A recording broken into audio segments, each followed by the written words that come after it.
નમસ્કાર, આપ જોઈ રહ્યા છો ન્યૂઝ ગુજરાત અને હું છું આપની સાથે જાગૃતિ।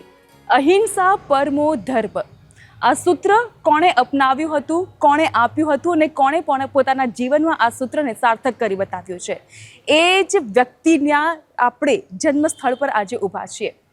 ન્યૂઝ ગુજરાતના તમામ દર્શક મિત્રો, આજે હું તમને એ સ્થળની મુલાકાત કરાવવાની છું કે જ્યાં રાષ્ટ્રીય પિતા મહાત્મા ગાંધીજીનો જન્મ થયો હતો। આ પાવન ધરા છે પોરબંદરની, સુદામા નગરી કહેવાતું પોરબંદર, અને તેનું છે આ કીર્તિ મંદિર કે જ્યાં બાપુનો જન્મ થયો હતો। એ સ્થળની આપણે મુલાકાત તમને કરાવીશું। ત્યારની સાથોસાથ કીર્તિ મંદિરમાં બાપુ સાથે જોડાયેલી તમામ યાદોને અમે આપની સમક્ષ આજે પહોંચાડવાના છીએ। પૂજ્ય મહાત્મા ગાંધીજીના જન્મસ્થળની સાથોસાથ આ કીર્તિ મંદિરમાં તેઓની કેટલીક તસવીર છે।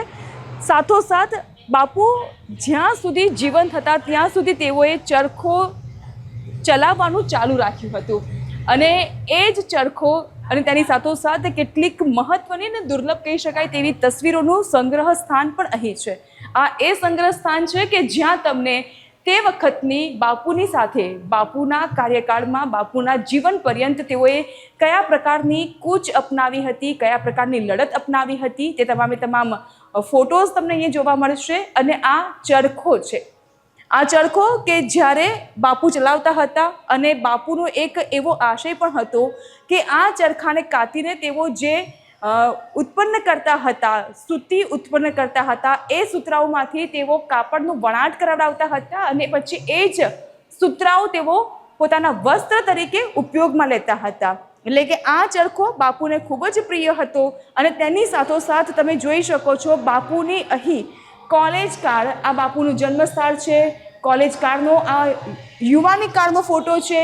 ત્યારબાદ તેઓના કસ્તુરબા સાથે જ્યારે લગ્ન થયા હતા તે બધી યાદો છે। માતા પિતાના ફોટોઝ અહીં છે। જ્યારે તેઓ જીવન પર્યંત, જ્યારે આઝાદીની લડાઈમાં જેઓ જોડવાઈ ગયા હતા, ત્યારબાદ તેઓ લડાઈમાં કયા મહાનુભાવ, પ્રતિભાવાન વ્યક્તિઓને મળ્યા, એ તમામ યાદોને ફોટા સ્વરૂપે અહીં કંડારવામાં આવી છે। આ દુર્લભ તસવીરો છે અને આ દુર્લભ ખજાનો છે કે જે ન્યૂઝ ગુજરાતના પ્લેટફોર્મ દ્વારા આપ તમામ દર્શક મિત્રો ઘરે બેઠા નિહાળી રહ્યા છો। આ તમામ તસવીર પણ આપ જોઈ શકો છો, કારણ કે આ તસવીર એવા સમયની છે કે જે આપણી પાસે હોવી ખૂબ જ દુર્લભ છે। પોરબંદર કે સમુદ્ર મેં પૂજનીય બાપુ કે અસ્થિ વિસર્જન, જ્યારે બાપુનું નિધન થયું હતું, રાષ્ટ્રીય પિતા જ્યારે આઝાદી અપાવીને આ દેશમાંથી જ્યારે તેઓએ વિદાય લીધી હતી, ત્યારે તેઓના અસ્થિ વિસર્જન પોરબંદરના સમુદ્રમાં કરવામાં આવ્યા હતા, અને ત્યારે મોટી સંખ્યામાં લોકો ઉપસ્થિત થયા હતા। એટલે કહી શકાય કે બાપુ સાથે જોડાયેલી તમામ ચીજ વસ્તુઓ, એ નાની હોય કે મોટી હોય કે ધૂળની રચકણ સમી હોય, એ બધી વસ્તુઓનો સંગ્રહ કરવામાં આવ્યો છે। અને ત્રણ વાંદરાને આપણે કેવી રીતે ભૂલી શકીએ? ખોટું બોલવું નહીં, ખોટું જોવું નહીં, અને ખોટું ક્યારેય સાંભળવું નહીં। મારું જીવન એ જ મારો સંદેશ, પરંતુ મારું જીવન કેવું હોવું જોઈએ? મારું જીવન કોઈને ક્ષતિ ન પહોંચાડે તેવું શુદ્ધ હોવું જોઈએ, પવિત્ર મનનો ભાવ હોવો જોઈએ, અને ગરીબોની હંમેશા મદદમાં મારું જીવન આવે તે પ્રકારનું મારું જીવન હોવું જોઈએ। એટલે કે મારું જીવન એ જ મારો સંદેશ છે। આ વાસણ, જે વાસણનો ઉપયોગ બાપુએ કર્યો હતો, એ તમામ વાસણ છે। અહીં છાબ પણ મૂકવામાં આવી છે, અને આ માટીના વાસણ હોય કે પછી આ સ્ટીલના વાસણ હોય, આ વાસણનો ઉપયોગ બાપુ કરતા હતા। બાપુના જીવનકાળ દરમિયાન તેઓ જ્યાં નિવાસ કર્યા હતા, જ્યાં આશ્રમમાં તેઓ રોકાતા હતા, એ પછી અમદાવાદનો કોચરબ આશ્રમ હોય, સાબરમતી આશ્રમ હોય, એ તમામ ફોટો, એ ટિકિટ્સનું પણ અહીં સરસ એવું કલેક્શન, સંગ્રહ ઊભું કરવામાં આવ્યું છે। આ એક ગાંધી કુલકા વંશવૃક્ષ, આ વંશવૃક્ષ છે કે જેના વિશે આપણે બહુ ઓછા જાણીએ છીએ, પરંતુ અહીં તેને પણ સુંદર યાદ રૂપે અહીં કંડારવામાં આવે છે। ગાંધીજી કે पिताश्री हरजीवन गांधी ने सन 1777 में मकान खरीदी का दस्तावेज, એટલે વિચાર કરો કે એ વખતે મકાન ખરીદવાનો જે દસ્તાવેજ હતો, એ દસ્તાવેજ કેટલો મોટો હતો, અને એ વખતની હયાતી આજે પણ આપણને જોવા મળી રહી છે। આવી તો કેટલીય દુર્લભ તસવીર છે અહીં, કેટલાક પુસ્તકો છે અહીં કે જે બાપુએ લખ્યા હતા, અને બાપુની આત્મકથા સૌથી વધારે વંચાતું એક પુસ્તક કહી શકીએ આપણે। અને એ જ બાપુની આત્મકથાને હવે કેટલીક યુનિવર્સિટી દ્વારા પોતાના અભ્યાસક્રમમાં પણ તેનો સમાવેશ કરવામાં આવી રહ્યો છે. આ તો આપણે સંગ્રહાલયની વાત કરી, પરંતુ હવે આ જ રીતે આપણે કીર્તિ મંદિરના એક એક ખૂણામાં આપણે ફરીશું. તો આ ફોટો ગેલેરી છે. બાપુની બાળપણની આ તસવીર છે, માતા પિતાની આ તસવીર છે, અને એ જ રીતે અહીં એવી ઘણી બધી દુર્લભ તસવીર છે કે જેમાં બાપુ ભણતા હતા. બાપુ બેરિસ્ટર બનવા માટે ઇંગ્લેન્ડ ગયા હતા.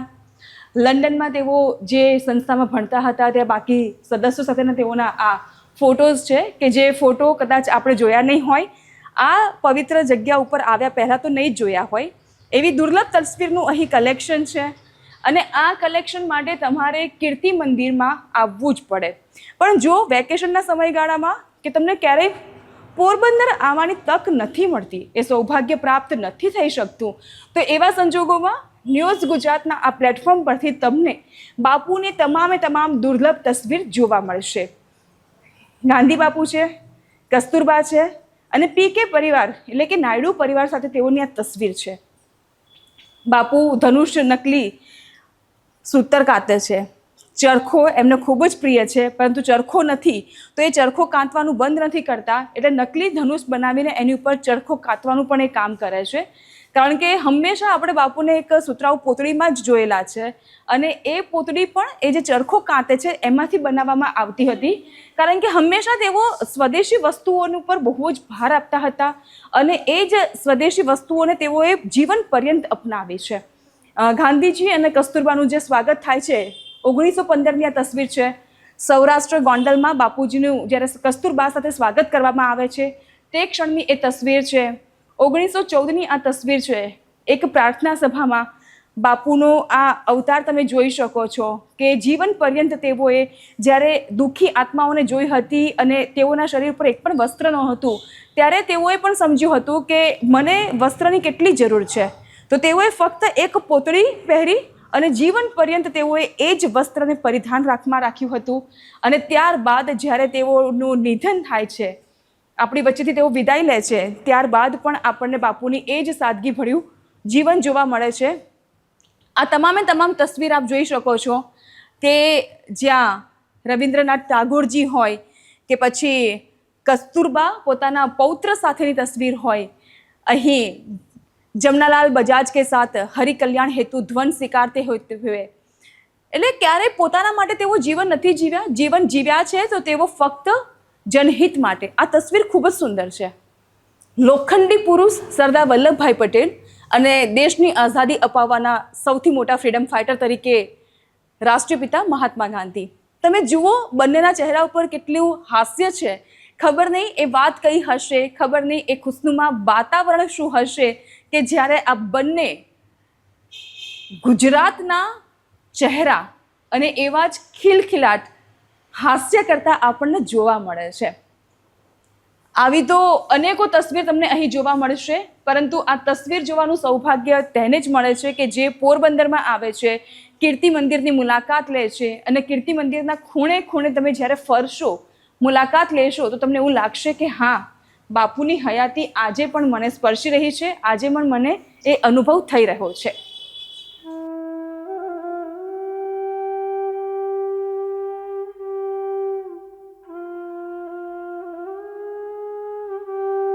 આ બધા રમકડા બી તમે જોઈ શકો છો કે આમાંના ઘણા રમકડા આજે પણ આપણા ઘરમાં નાના બાળકો રમતા હોય છે. અને જ્યારે બાળકીઓની વાત આવે એટલે એ લોકો તો ઘરમાં ઘરગથ્થા રમતી જ હોય છે, નાના નાના વાસણો સાથે રમતી હોય છે. પરંતુ અહીં પણ એવા જ પ્રકારના રમકડા જોવા મળે છે. અત્યારે અમદાવાદની ગુજરાત વિદ્યાપીઠમાં અત્યાર સુધી આ ચરખો ચલાવવાનું ખૂબ જ મહત્વપૂર્ણ માનવામાં આવતું હતું, કારણ કે ગુજરાત વિદ્યાપીઠ છે એ ગાંધીના વિચારો ઉપર ચાલતી વિદ્યાપીઠ છે. ગાંધીના વિચારોને કહેવાય ને કે 100% અનુસરવામાં આવતી એ વિદ્યાપીઠ છે કે જ્યાં ચરખો કાંતવાનું પ્રાર્થના સમય દરમિયાન ખૂબ જ કહેવાય ને કે એક નિયમ માળવામાં આવે છે. અને હું મારી જાતને એટલી સૌભાગ્યશાળી ગણું છું કે હું એ ગુજરાત વિદ્યાપીઠની એક વિદ્યાર્થીની રહી છું. મને રેંટિયો કાતતા આવડે છે અને મને એ સૌભાગ્ય પ્રાપ્ત થયું છે આજે જ્યારે હું તમને એ વાત કહું છું અહીં રાષ્ટ્રપિતા મહાત્મા ગાંધીના જન્મસ્થળ પરથી.